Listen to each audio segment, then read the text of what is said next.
নবী মুহাম্মদুর রাসূলুল্লাহ সাল্লাল্লাহু আলাইহি ওয়াসাল্লাম সাহাবায়ে কেরামদেরকে অনেক নসিহত করলেন। নামাজের কথা বললেন, রোজার কথা বললেন, হজের কথা বললেন, যাকাতের কথা বললেন, সকল আমলের কথা বললেন। তোমরা সব সময় আমল করবে। কিন্তু নবী মুহাম্মদুর রাসূলুল্লাহ সাল্লাল্লাহু আলাইহি ওয়াসাল্লাম হাদিসের শেষ অংশে বলতেছে, ও আমার সাহাবিয়া, আমি তোমাদেরকে এমন একটা গুরুত্বপূর্ণ নসিহত করি নাই যেটা সবচেয়ে মূল। তখন সাহাবায়ে কেরাম বলল, ও আল্লাহর রাসূল, আপনি আমাদেরকে এত গুরুত্বপূর্ণ কথা বললেন, তোমরা নামাজ পড়ো, রোজা করো, হজ করো, যাকাত করো, এর থেকে গুরুত্বপূর্ণ কি আর হতে পারে? তখন নবী মুহাম্মদুর রাসূলুল্লাহ সাল্লাল্লাহু আলাইহি ওয়াসাল্লাম সাহাবায়ে কেরামদেরকে উনি রাসূল করিম সাল্লাল্লাহু আলাইহি ওয়াসাল্লাম নিজেই তার জিহ্বা মুবারককে ধরে বললেন, কুফা আলাইকা হাযা, তুমি তোমার জবানকে নিয়ন্ত্রণ করো, তুমি তোমার জিহ্বাকে নিয়ন্ত্রণ করো। তখন সাহাবায়ে কেরাম বললেন, হে আল্লাহর রাসূল, মানুষ কি জিহ্বার কারণে জাহান্নামে যাবে? তখন নবী মুহাম্মদুর রাসূলুল্লাহ সাল্লাল্লাহু আলাইহি ওয়াসাল্লাম বলেন, অধিকাংশ মানুষ, অনেক মানুষ এই জিহ্বার কারণে তাদের মাথাকে নিচ দিকে দিয়ে, তাদের পাকে উপর দিকে দিয়ে শেষরাইতে ধাক্কাইতে জাহান্নামে নিক্ষেপ করা হবে। নাউজুবিল্লাহ। মুহতারাম হাজিরিন, তাহলে বিষয়টা বুঝেন, চিন্তা করেন যে নবী মুহাম্মদুর রাসূলুল্লাহ সাল্লাল্লাহু আলাইহি ওয়াসাল্লাম এত বিশদ লম্বা হাদিস বর্ণনা করলেন, অনেক ওয়াজ নসিহত করলেন, তারপর শেষে জিহ্বা মুবারককে নিজে হাতে ধরে বললেন, তোমরা জিহ্বাকে নিয়ন্ত্রণ করো, কারণ এই জিহ্বাই তোমাকে জাহান্নামে নিয়ে যাওয়ার জন্য যথেষ্ট হয়ে যাবে। মুহতারাম হাজিরিন, এজন্য আমরা সকলেই আমাদের নিজের জবানকে, জিহ্বাকে সর্বাবস্থায় হেফাজত করব। আমি দুনিয়ার মধ্যে অনেক আমল করলাম, যেন আমার এই জিহ্বার কারণে জাহান্নামে যেতে হয়। আমি বলেছিলাম আমরা গীবত করি চার মাধ্যমে, এটা হলো 1 নম্বর মাধ্যম। 2 নম্বর বলেছিলাম আল গীবাতু বিল কলব, মানুষ অন্তর দ্বারা গীবত করে। অন্তর দ্বারা কিভাবে বলে? আমি প্রথমেই বলেছিলাম সূরা হুজরাতে 12 নম্বর আয়াতে, ইয়া আইয়ুহাল্লাযীনা আমানু তানিবু কাসীরাম মিনায-যন্ন ইন্না বা'দায-যন্নি ইসমুন, তোমরা একজন মুসলমান আরেকজন মুসলমানকে ধারণা করা থেকে বিরত থাকো, আর এই ধারণা করাটা হলো গুনাহ। মুহতারাম হাজিরিন, মানুষ কিন্তু অন্তর দিয়ে ধারণা করে, চিন্তা করে, ফিকির করে, অন্তরের মাধ্যমেই। শুধু তাই নয়, ইবনে হাজার হাইতামি রাহমাতুল্লাহি আলাইহি বলেন, আল গীবাতু বিল কলব হি আন তাযুন্না বিহি সুআ, মানুষ এই অন্তর দ্বারাই চিন্তা করে ধারণা করে। আর নবী মুহাম্মদুর রাসূলুল্লাহ সাল্লাল্লাহু আলাইহি ওয়াসাল্লাম বলেছেন বুখারী শরীফের 5143 নম্বর হাদিসে, ইয়াকুম বিয-যন্ন ফা ইন্নায-যন্ন আকযাবুল হাদিস, যে তোমরা একজন মুসলমান আরেকজন মুসলমানকে ধারণা করা থেকে বিরত থাকো, এটা হলো সবচেয়ে বড় মিথ্যা কথা। মুহতারাম হাজিরিন, এটা হলো 2 নম্বর মাধ্যম, যে আমরা একজন আরেকজনকে ধারণা করে কোনো গুনাহ ধারণা করব না, এটা হলো গীবতের 2 নম্বর মাধ্যম। 3 নম্বর মাধ্যম হলো আল গীবাতু বিল ইশারা, ইঙ্গিতের মাধ্যমে। আপনারা দেখবেন আপনাদের সমাজে আছে কিনা, যে খাটো মানুষ, তখন আমরা ইঙ্গিত হাতে দেখাই এভাবে, এই যে দুই চোখ কানা হয়, এই যে ইঙ্গিত করে কিনা, এটাকেও গীবত বলা হয়। এটাকেও কি বলা হয়? গীবত বলা হয়। মুহতারাম হাজিরিন, এই সম্পর্কে মুসনাদে আহমদ ইবনে হাম্বলের 25708 নম্বর হাদিসে বলেন, হযরত আম্মা জান আয়েশা রাদিয়াল্লাহু তাআলা আনহা হাদিসটা বর্ণনা করেছেন 25708 নম্বর হাদিসে। আন আয়েশা রাদিয়াল্লাহু তাআলা আনহা ক্বালাত, হযরত আয়েশা রাদিয়াল্লাহু তাআলা আনহাতে বর্ণিত, তিনি বলেন, দাখালাত ইমরাতুন কাসীরাতুন ইলান নবী সাল্লাল্লাহু আলাইহি ওয়াসাল্লাম, নবী করিম সাল্লাল্লাহু আলাইহি ওয়াসাল্লামের কাছে একজন খাটো মহিলা আসলো। তখন আম্মা জান আয়েশা রাদিয়াল্লাহু তাআলা আনহা বললেন, ফাকুনতু বিইবহামি হাকাযা ওয়া আশারাতু ইলান নবী সাল্লাল্লাহু আলাইহি ওয়াসাল্লাম, নবী মুহাম্মদুর রাসূলুল্লাহ সাল্লাল্লাহু আলাইহি ওয়াসাল্লামকে হযরত আম্মা জান আয়েশা রাদিয়াল্লাহু তাআলা আনহা বললেন, ও আল্লাহর নবী, আপনার কাছে তো একজন এমন খাটো একজন মহিলা আসছে। তখন নবী মুহাম্মদুর রাসূলুল্লাহ সাল্লাল্লাহু আলাইহি ওয়াসাল্লাম সরাসরি বললেন, ফাকাদ ইগতাবতুহু, তুমি তার সম্পর্কে গীবত করলা, তুমি তাকে অপবাদ দিলা। মুহতারাম হাজরিন, হযরত আম্মা জান আয়েশা রাদিয়াল্লাহু তাআলা আনহু তিনি নিজেই তার সম্পর্কে তার দোষটাও বলে দিচ্ছেন। তাদের তো দোষ বলা যায় না, এই যে একটা ঘটনা বলে দিলেন, এটা একমাত্র এটাই কারণ উম্মতদেরকে শিক্ষা দেওয়ার জন্য। তোমরা মানুষদেরকে এভাবে তোমরা ইঙ্গিত করে কষ্ট দিও না, গীবত করো না। এই গীবত করার কারণে তোমার দুনিয়ার যত সুন্দর আমলই করো না কেন, কিন্তু একদিন তোমার জাহান্নামে যেতে হবে। মুহতারাম হাজিরিন, হযরত আম্মা জান আয়েশা রাদিয়াল্লাহু তাআলা আনহা আরেকটি হাদিস বর্ণনা করেন আবু দাউদ শরীফের 4875 নম্বর হাদিসে।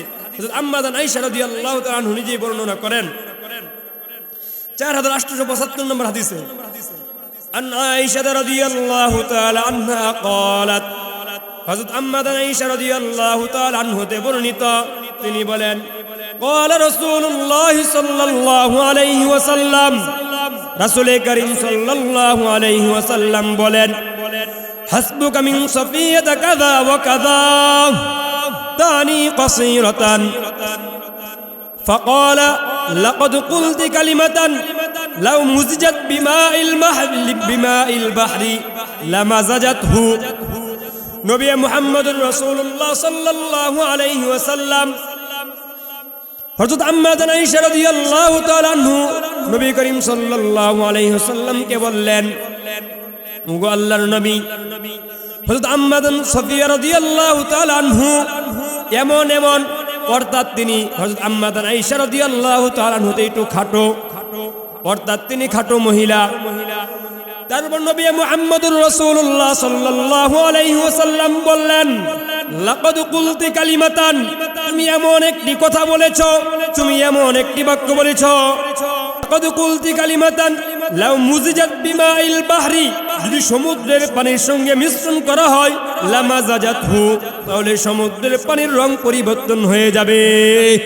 মুহতারাম হাজিরিন, একটা কথার কারণে যদি সমুদ্রের পানির সাথে মিশ্রণ করা হয় আর যদি সমুদ্রের পানি পরিবর্তন হয়ে যায়, তাহলে বুঝেন এই কথার কত তীব্রতা রয়েছে, কত বিষাক্ত রয়েছে।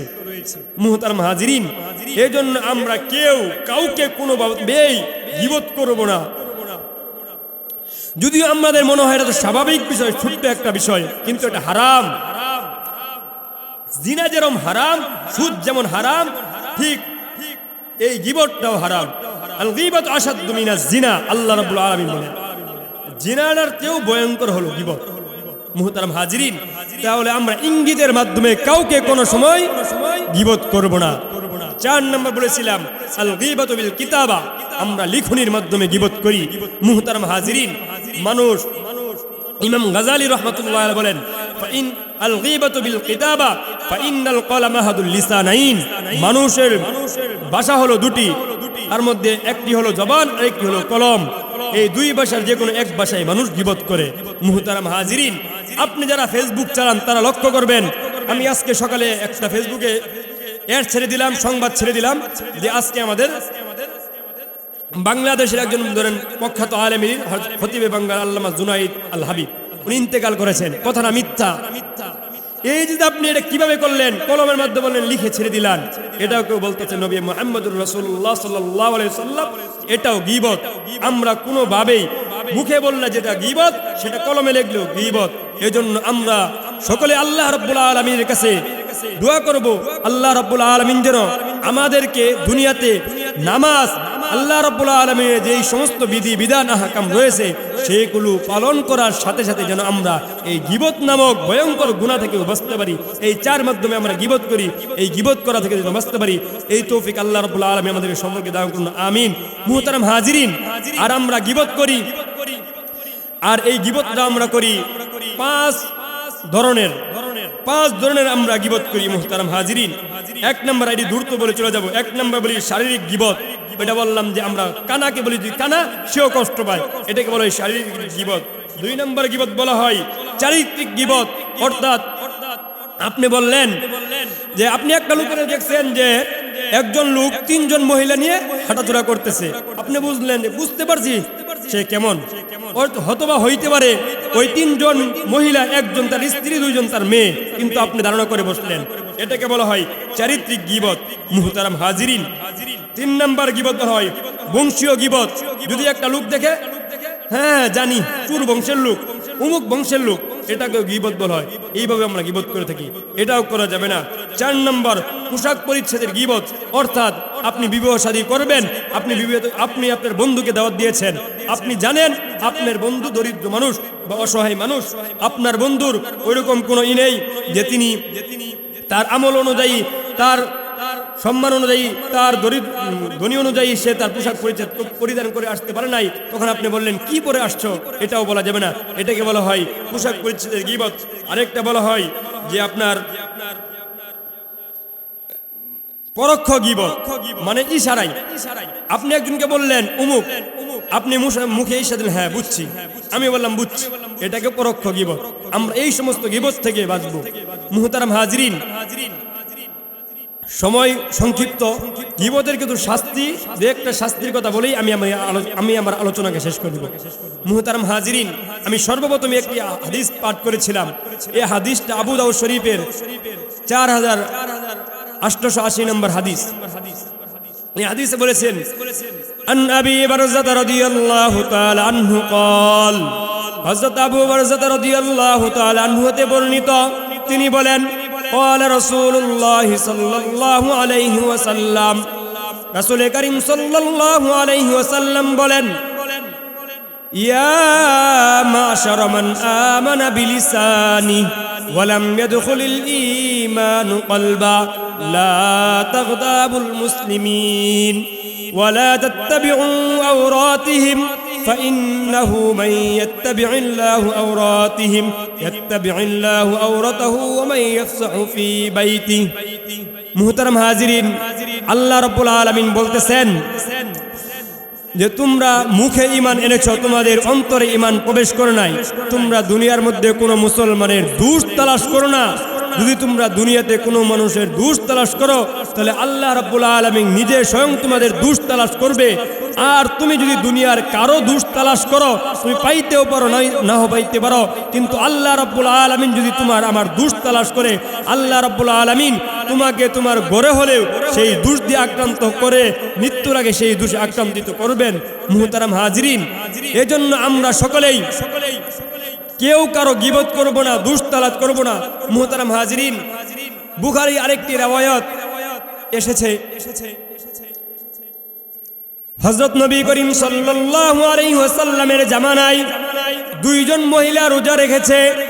রোজা রাখা অবস্থায় তাদের এত পানির পিপাসার্থ লাগছে, তাদের রোজা রাখা কষ্ট হচ্ছে, তাদের রোজা রাখা সম্ভব হচ্ছে না। তখন নবী মুহাম্মদুর রাসূলুল্লাহ সাল্লাল্লাহু আলাইহি ওয়াসাল্লামকে ওহীর মাধ্যমে জানানো হলো যে 2 জন মহিলা রোজা রাখা অবস্থায় তৃতীয় একজন মহিলা সম্পর্কে গীবত করতেছে, এই কারণে তাদের পিপাসার্থ লাগছে, তাদের রোজা রাখা সম্ভব হচ্ছে না। তারপর নবী মুহাম্মদুর রাসূলুল্লাহ সাল্লাল্লাহু আলাইহি ওয়াসাল্লাম তাদের কাছে লোক পাঠাইলেন। নবী মুহাম্মদুর রাসূলুল্লাহ সাল্লাল্লাহু আলাইহি ওয়াসাল্লামের কাছে নিয়ে আসা হলো। তারপর নবী মুহাম্মদুর রাসূলুল্লাহ সাল্লাল্লাহু আলাইহি ওয়াসাল্লাম প্রথম জন মহিলাকে বললেন, একটা পাত্র নাও, পাত্র নেওয়ার পর তুমি বমি করো। তারপর তিনি বমি করলেন। বমি করার পর হাদিসের মধ্যে যেই ভাষা আসছে আমি সেটাই বলতেছি। মুহতারাম হাজিরিন, হাদিসের মধ্যে আসছে ওই মহিলাটা প্রথম বমি করছে, বমি করার পর তার বমি হয়েছে পুজ, রক্ত, গোশত। তারপর নবী মুহাম্মদুর রাসূলুল্লাহ সাল্লাল্লাহু আলাইহি ওয়াসাল্লাম বললেন, তোমরা যে রোজা রাখা অবস্থায় গীবত করেছিলা, এই যে তোমরা কিছুক্ষণ পূর্বে গীবত করেছিলা, এই যে তোমাদের গীবত যে করেছিলা সেটা বের হয়েছে। মুহতারাম হাজিরিন, দ্বিতীয় আরেক মহিলা ছিল। তারপর তাকে বলছে একটা পাত্র নেন। পাত্র নেওয়ার পর নবী মুহাম্মদুর রাসূলুল্লাহ সাল্লাল্লাহু আলাইহি ওয়াসাল্লাম বললেন, আপনিও বমি করেন। তারপর তিনি বমি করলেন, তার বমির মাঝেও রক্ত, পুষ, গোশত বের হয়েছে। মুহতারাম হাজিরিন, এই যে বমি করলো, তারপর নবী মুহাম্মদুর রাসূলুল্লাহ সাল্লাল্লাহু আলাইহি ওয়াসাল্লাম বললেন, তোমরা যে রোজা রাখা অবস্থায় গীবত করেছিলা, এই গীবতই তোমাদের জন্য বের হয়েছে। এখন তোমাদের জন্য আর কোনো কষ্ট হবে না, রোজা রাখা তোমাদের জন্য কষ্ট হবে না। মুহতারাম হাজিরিন, আরেকটি বিষয় বলে আমি আমার আলোচনা শেষ করে দিচ্ছি। মুহতারাম হাজিরিন, আপনি জান্নাতে যাওয়ার জন্য অনেক আমল করেছেন, কিন্তু আপনি যদি দুনিয়াতে কারো কোনো গীবত করেন, তখন আপনার আমলনামা থেকে আপনার আমলকে সরিয়ে আপনি যাদের সম্পর্কে গীবত করেছিলেন তাদের গুনাহকে আপনার আমলনামায় এনে আপনাকে খোদার জাহান্নামে নিক্ষেপ করা হবে, তাকে জান্নাতে দেওয়া হবে। মুহতারাম হাজিরিন, এজন্য সাহাবায়ে কেরামরা এই কথা দেখার পর, এই কথা শোনার পর রাসূল করিম সাল্লাল্লাহু আলাইহি সাল্লামের কাছে তারা এত ভীত সন্ত্রস্ত হয়েছে যে এটা মারাত্মক গুনাহ, এটা কবিরা গুনাহই নয়, এটা আমার জন্য দুনিয়াতে যদি আমি হাজারো আমল করি আমার জন্য জান্নাতে যাওয়া সহজ হবে না যদি আমি গীবত করি। মুহতারাম হাজিরিন, এজন্য আমরা সকলেই দুনিয়াতে নামাজ তো অবশ্যই আমল করব, এই সমস্ত আমলের পাশাপাশি এই ছোট্ট একটা বিষয় আমি আপনাদের সামনে আলোচনা করেছি, গীবত।